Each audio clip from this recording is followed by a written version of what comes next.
If you want to finish your book and be successful as an author, there are two sides to the equation. So one side is the productive side, where you're getting into creative flow, you're working on your craft. I talk about that a lot on this channel. So today I want to talk about the other side of the equation, resistance, that labyrinth of doubt that we can all fall into. Because if we can reduce resistance, we increase productivity. And it's one of the biggest factors that stands in the way. So this week I have 5 easy tricks to step outside of resistance.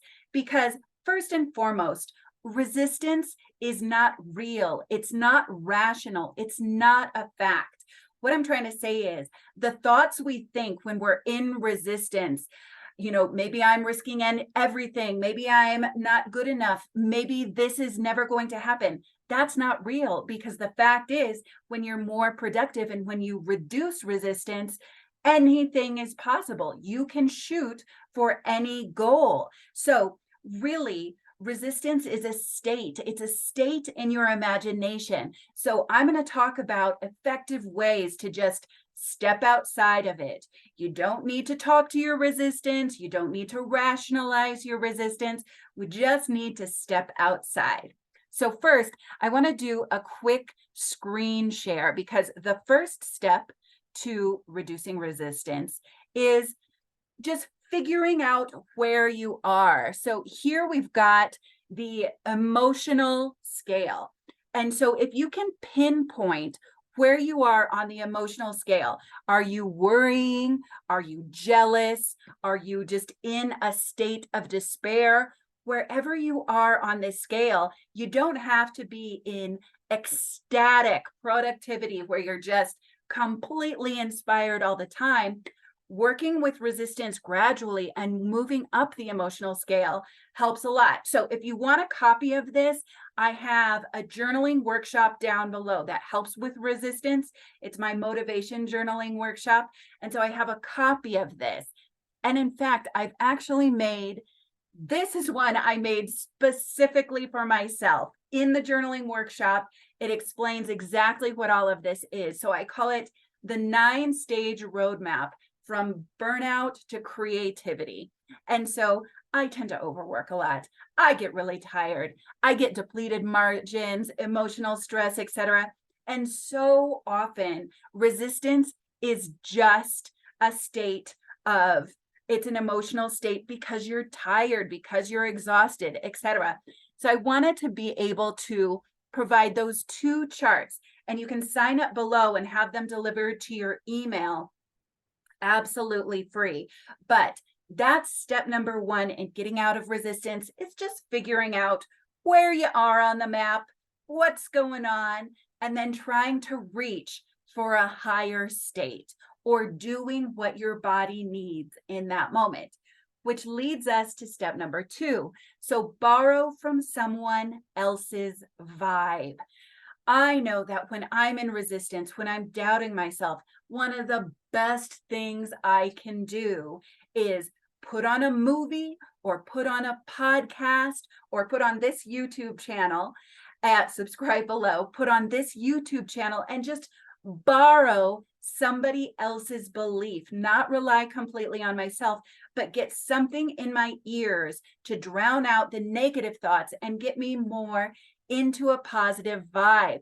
I also think that's what book coaching is for so often, is if you're in a place where you can't believe in yourself, schedule a coaching session and we'll get you back into that positive vibe, that state of belief. So step 2, look to somebody else, just borrow the vibe, put on some sort of audio or movie or whatever you need to do, YouTube, that will put you in a positive vibe, and have your go-to recordings, your go-to voices that will drown out the negative thoughts in your head and get you into a more positive conversation. Step number 3 is moving your body.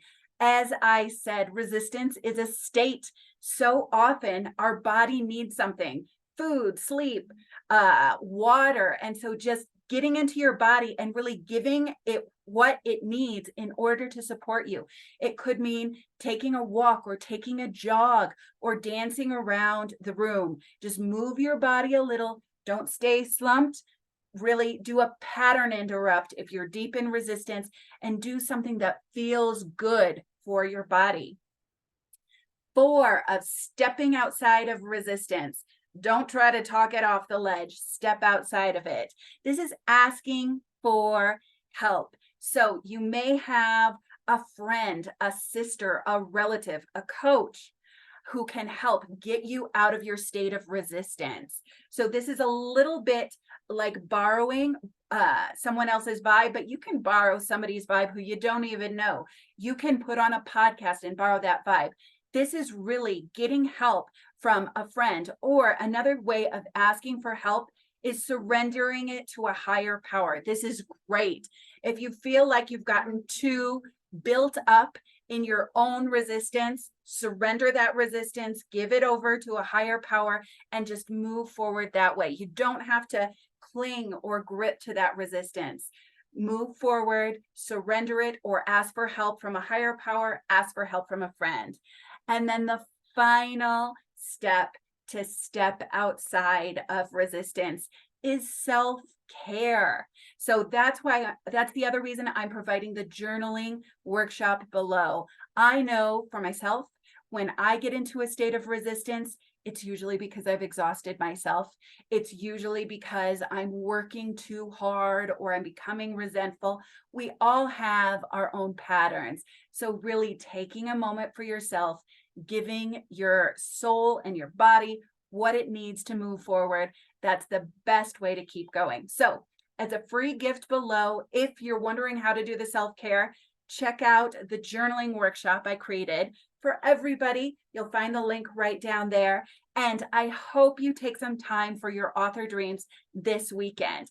I have classes every single Friday to help you move forward with your book. So don't forget to subscribe to this channel, and I will see you next week.